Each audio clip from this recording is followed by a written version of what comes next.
Um, Jesse asked me to write a book, but to be honest with you, when I sit down to write a book, my brain goes blank, and I don't have anything. Yeah, I think Fernando should write a book, and I also think that Mike Lee should write a book. He's like a encyclopedia of knowledge. Yeah. Yeah, That would be cool. I'm like, that would be cool. Like, I wanted to pick your brain. I like picking at Freddie's brain, his dad, Fernando. I was like, let me record you, please. It's so hard to record that man. he's too busy with his mayoral duties. Right? Yeah. I was like, no, come on. So, yeah, I think you guys are all interesting. So, you all should write a book. Right. Yeah, true. But yeah, yeah, feel free to pick my brains for what it's worth, and I've seen on one of your posts that you do a lot of workout with like heavy bags and punching and stuff. That's really cool. Oh, well, here at work, they have it in the gym. So, Oh, you have I a gym at work? yeah. That's And fancy. it is, it's really cool. So they had a punching bag, and I was like, oh, this is cool. So like if you want to release that energy that you have, or you have too much energy, I was like, okay, I need to just get into this. And then Freddie was telling me, he's like, you need to do at least 100 punches. I was like, I can't go that much. I'm like, baby steps with me, okay? You have to go baby steps. Yeah, I started these videos on YouTube where I'm going to do like little 10-minute workouts. And so, if you have like 10 minutes, here's 1 minute of this, 1 minute of this, 1 minute of this, and the bell goes off. I'm not going to make them like for commercial stuff, but just for like students and stuff that like you said, you get into your lunch break and you have a little bit of energy that you want to burn off, or you need to settle down, or you just want to kind of freshen your blood type of a deal. Yeah. That's been kind of fun setting up. Oh, I love all your videos. I've been looking at a lot of them that you have, and they've been very interesting. And I like the story that you sent me too, since I signed up for your website, the one with Jesse's story. That was interesting. That was really cool. Yeah, Really, he was really cool. such a neat guy, wasn't he? Did you get to meet Jesse when he went back to Chicago? No, I've never met him. I was asking Freddie, I was like, did you ever introduce them to me when we were growing up? And he's like, no, you've never met them. So I know that I was 17 when I would go around with all of my cousins, but I don't remember too much like their friends. It was basically just all family. We were all cousins that would hang out together. Yeah, Jesse went back with Mike Lee back in the late 70s, and then he went back there a few times. I think the last 2 times, mi hermano set it up for him to go to like Fred Dragerberg's school and do it. And yeah, so, but I thought you may have met him because it was maybe oh man, time has gone so fast. I can't believe it. I was going to say 8 years ago, but he's been gone more than 8 years. Really? He passed away. Yeah. Oh, sorry to hear that. Yeah. So you guys talk about him like you he's talked to him here. yesterday. Yeah, which is cool. Like, it's really cool. I like the way that Fernando calls him. He calls him grandpa, and Mike Lee calls him dad, right? Like they're like all in the family. Yeah. Which is cool. I like that is cool. When you have that kind of a connection, and bond you can't break, you know? That's the one thing I believe in. You know, I was talking with Leroy Garcia, who was he's still alive and doing really well, and he was one of those early Bruce Lee students, right? You know, you had Jesse Glover and Ed Hart and Jim DeMille and Leroy Garcia and Pat Hooks and Taki Kimura, and these guys that were with him in the beginning. And you know, I was talking with Leroy just a week or so ago, and he was saying, you know, you'll have these times in your life, right, where you wake up in the morning and then you get a phone call and you go and you meet somebody, and this person that you meet ends up changing the course of the whole rest of your life, right? Yeah. And you know, so he said that that his wife at the time had come home from work and said that she'd seen this kung fu demonstration by these guys. And Leroy's like, really? Well, where are they at? He goes, well, she said, well, I go to school with Jesse.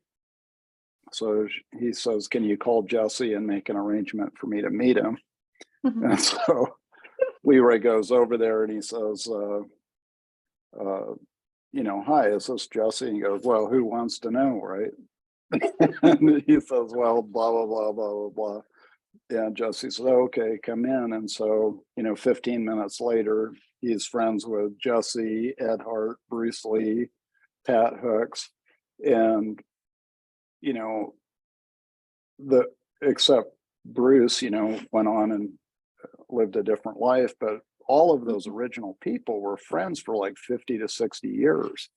Oh, And, wow. you know, he said, you just never know. And he says, I wouldn't know you without meeting Bruce Lee and, you know, you meeting Jesse and all of this. It's just like, you know, I wouldn't know you if it wasn't for Bruce Lee and Jesse and all of that. I would never have been to Chicago. Yeah. So, you know, it's just like a very fun, very interesting thing that just keeps unfolding through a person's life. Right. So, Well, we talked about energy. So can you tell us a little bit about that? And well, you already explained a little bit, like, especially when you have that energy with you have that connection with people. yeah. Well, I hadn't really heard of the concept of energy, or I hadn't, and to be honest with you, I was dubious about the concept of energy, you know. So Okay. I was taking Gung Fu and from quite a few different teachers, and my teacher could do amazing stuff. You know, it's like you would move at him and you would get moved without him touching you, and I was like, how on earth is this happening? So he said, you know, it's like an energy connection, or a deep empathetic connection that you have with somebody that allows you to have this kind of connection with them. And after a year or so, I was introduced to one of Bruce Lee's teachers, Fook Yeung, who taught Qigong system. Qigong means energy work, I guess, in Chinese. Qi is energy, Gung is work, or working with energy. And so I apprenticed with him for 10 years really closely, and I've been doing his system now for just a little over 30 years. So yeah, energy is a very interesting thing, you know, from, you know, just your own personal stuff to, you know, use in something like counseling or in martial arts or something like that. Like Mr. Young was diagnosed with stage 4, I believe it was lung cancer. And so they given him like 4 to 6 months to live, right? And so he didn't want to die, right? You know, he was in his late 60s, early 70s. And so he'd always done some Qigong, but he started doing it very deep. And anyway, he never died of cancer. His cancer went into remission. from his qigong, and he died when he was 98, I guess, years old. But he died from a something completely different. You know, I think it was a stroke or something. But he believed that doing energy work was really good for regulating blood sugar, for helping recover from things like cancer or injuries and this kind of stuff. I mean, I think that we can't say anything about how energy does anything, but it was very interesting how he believed that cured his cancer. And you know, I've seen quite a few things through the years, you know, working with people where you know, where, you know, cancer seems to go in remission, and doctors go, "What are you doing different?"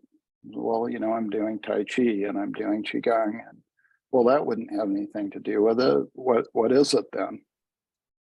That's all I got. That's all I'm doing different. So, you know, I think that we can't really say much about that. But Mr. Young's idea was that by working with Qi or infinite energy, I noticed that you like putting like the infinity shape in a lot of your stuff. And so that's, you know, if you look at a yin yang like this, and you have the dots in it, right? And that creates that infinity right inside the yin yang shape. And so that kind of maps like the, you know, some of the energy paths in the body. And it sort of gives you that sense of being connected to the earth through your body and then the universe. But I would talk to him and he would say that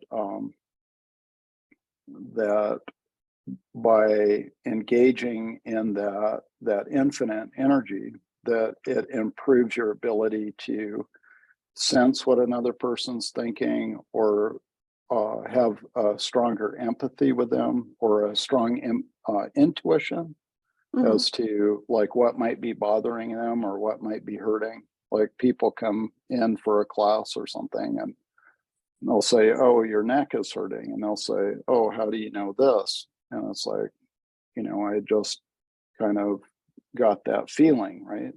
And I think everyone has those to a degree.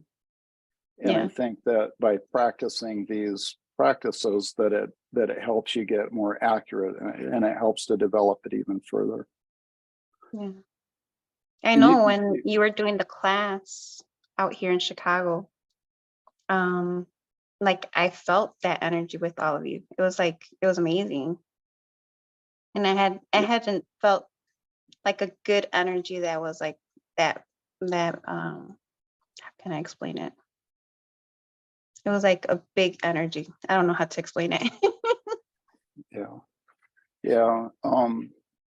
I kind of wish if I had my life to live again, I think I would have done like a 30-minute class on that as part of, you know, like either right before the class or right after the class, so that people could experience it a little bit more, because it can be pretty transformative, as you know, right? Yeah, it is. But what you practice energy work, I noticed one of the presenters was talking about energy work. What kind of energy work do you guys practice? If you don't mind me asking. I haven't like personally worked or done energy work. I know I had a teacher that certified me with Reiki.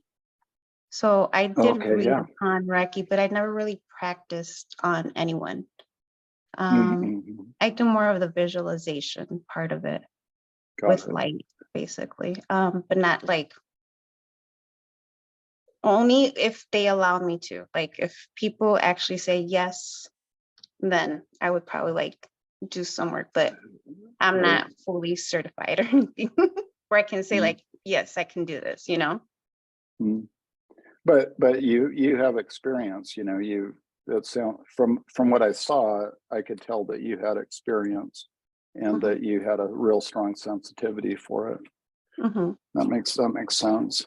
Yeah, it's like little simple things that you can do with a class is like if you have people rub their palms together, this area here on the hand is what they call the Lao Gung point. It's like an energy gate for the body. And if they're rub that together, you know, forward like this about 8 or 9 times, and then backwards about 8 or 9 times, and draw your hands out, and then come back in, and you'll kind of feel a pressure or a heat or a warmth. And it just sitting there and kind of nurturing that, people will have their blood pressure drops, their, you know, they calm down, they can feel more relaxed and more calm. And but that is a simple exercise that takes no skill and can be quite transformative in a person's life. I think it's the most used bit of qigong is that they call that holding the post. Okay.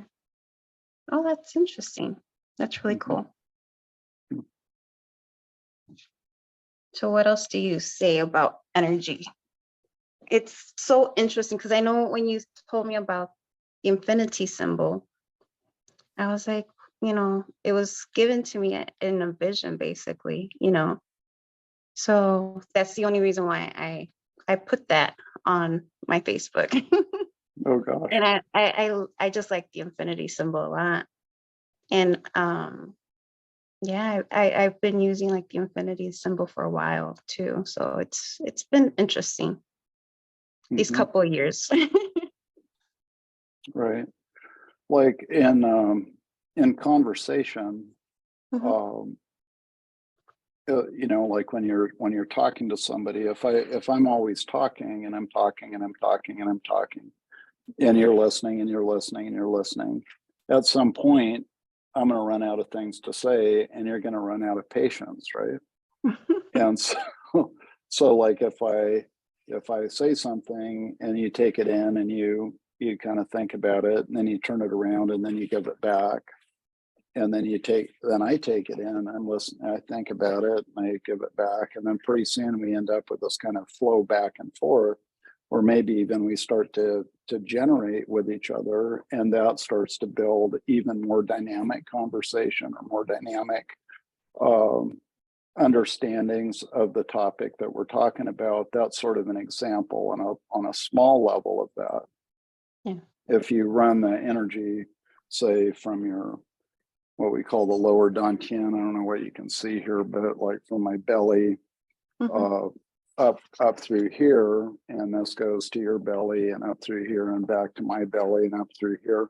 This kind of thing can create a understanding sort of intellectually, and then an understanding of what's happening from a person's like basic needs level. Like if you're discussing something in an area of business or like real estate or banking or something like this that affects a person's sense of well-being or safety and this kind of stuff, and you can just talk to them in a way that they feel a sense of safety, they're going to be a lot more able to interact with you, right? And this is something that I think that people who are professionals in those areas develop over a period of time, so they get really good at it. Doing I don't know how deep you want to get into it, but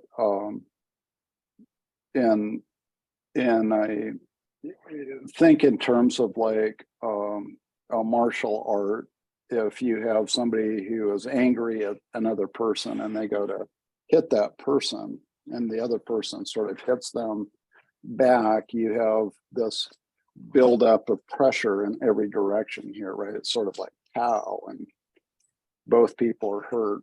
If you sort of big angry pressure and this gets pushed to the side, then it still takes quite a bit of effort, and it one person doesn't get hurt, and but there's still kind of an angriness about this, right?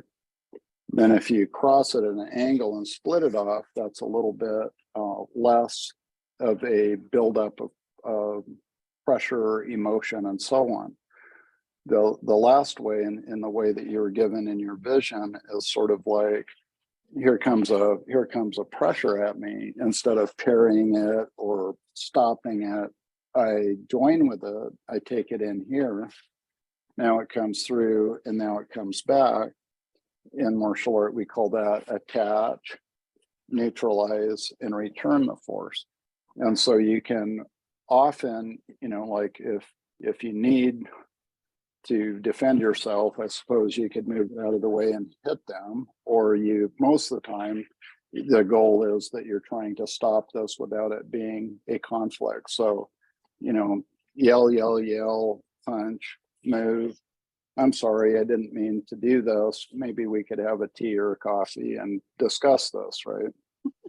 And so, that's kind of a goofy thing, but it does help to be able to stop violence without injuring the person who is attacking you. And so for me, that's a lot higher level goal, higher vibrational goal than defeating somebody and beating them into the ground to stop them from fighting you. And so in that regard, Mr. Yeung would always say that Kung Fu, Qigong, Reiki, all of these things are all designed for healing, and not for violence. And if we think of Kung Fu as like for violence, then we're adding, to the chaos of the world. And if we add that infinity shape, like you had in your vision, or the yin yang shape, this helps us create a balance out of disharmony and helps us to create harmony. And so that for me is sorry. I said, I like that. I like that a lot. The explanation of that. Yeah, so I think that the Hegang giving us the sensitivity to feel, an opportunity to arrive at a healing solution rather than a hurtful solution, and be able to understand the other person, where they're coming from, by engaging that, will just go a long ways towards making the world a better place. So that's so true. Yeah. No, that is so true. And you actually, I was going to ask you a question about that. Okay. And you hit right to the point. Okay. Yeah, that's really cool. So anything else you want to add to this interview, or semi-interview, or just talk, Steve? Well, I just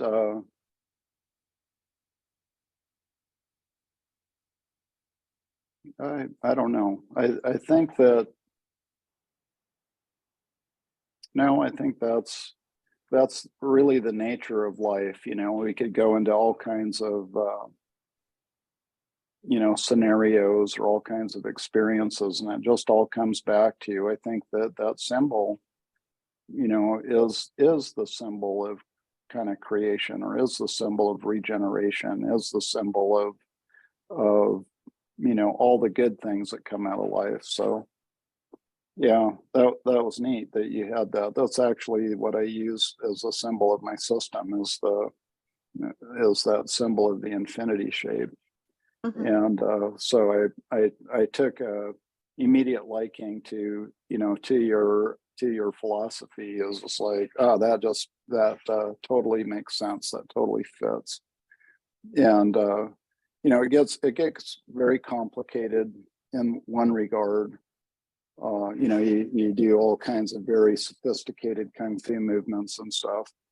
But Mr. Yeung always encouraged, he would say that the most sophisticated technique is only something that you can do if you can hold that spirit of the infinity, that spirit of the yin and yang throughout it without destroying it. It's like carrying a precious baby through this very complex, I don't know, like a obstacle course or something, and arrive at the other end and the baby's still sleeping.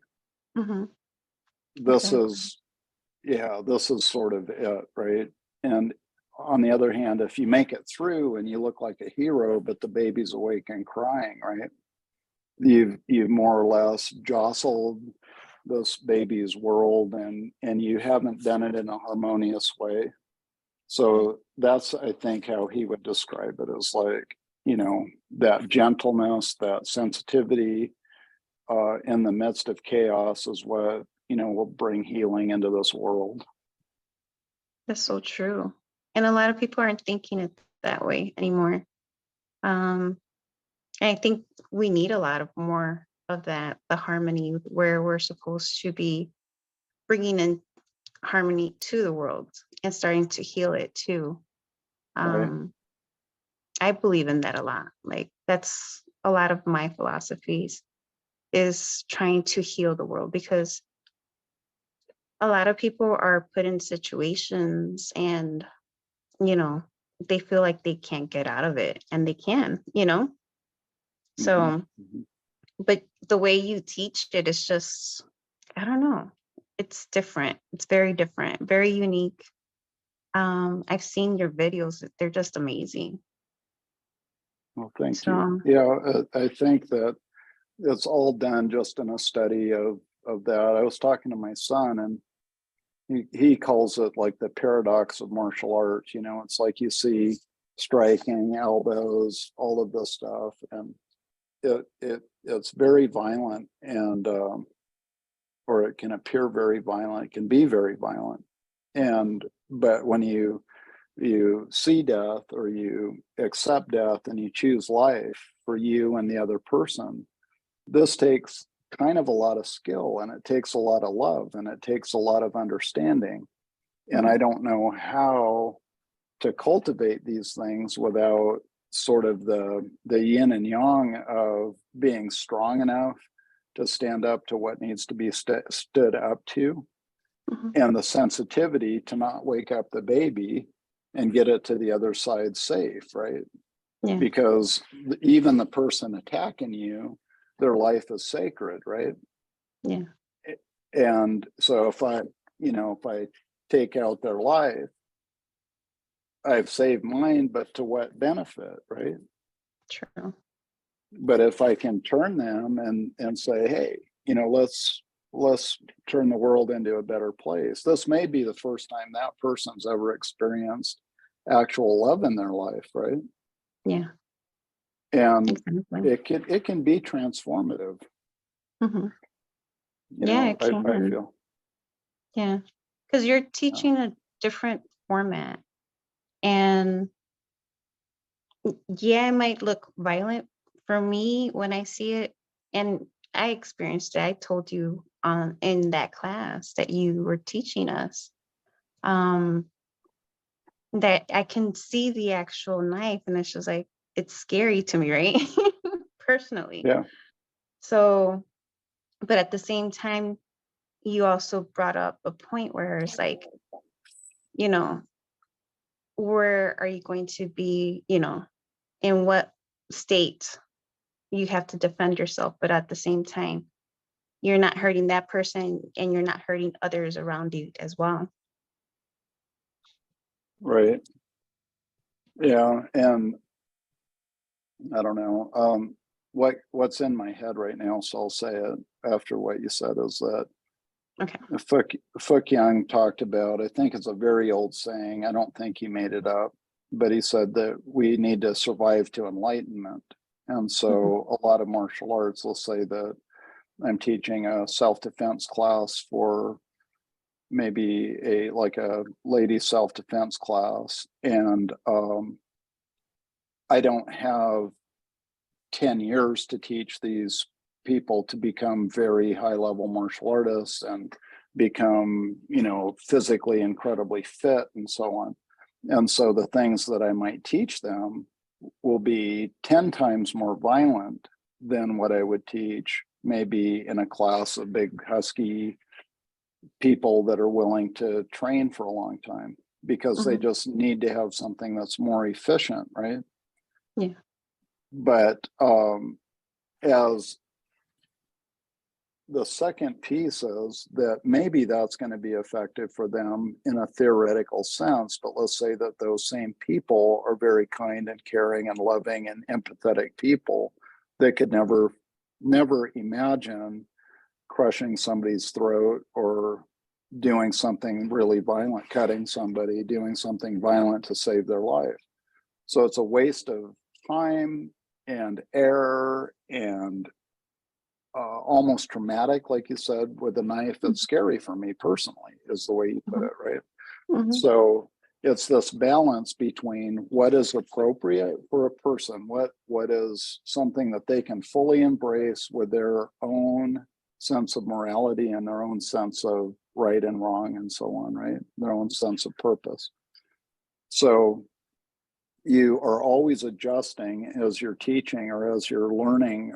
And if I'm teaching people, it's like I have to be very sensitive to what their goals are so that they can flower out and have skills that are appropriate to their own values, like I said. And when I'm doing it myself, it's easy to get into this habit where, you know, you're striking and you're hitting and you're doing sticks and you're doing all this stuff, and you can get this darkness about you where you're looking at everybody as a possible threat. You're looking in the back of your car, you're looking under your car, everything's a threat, right? And this is no way to live.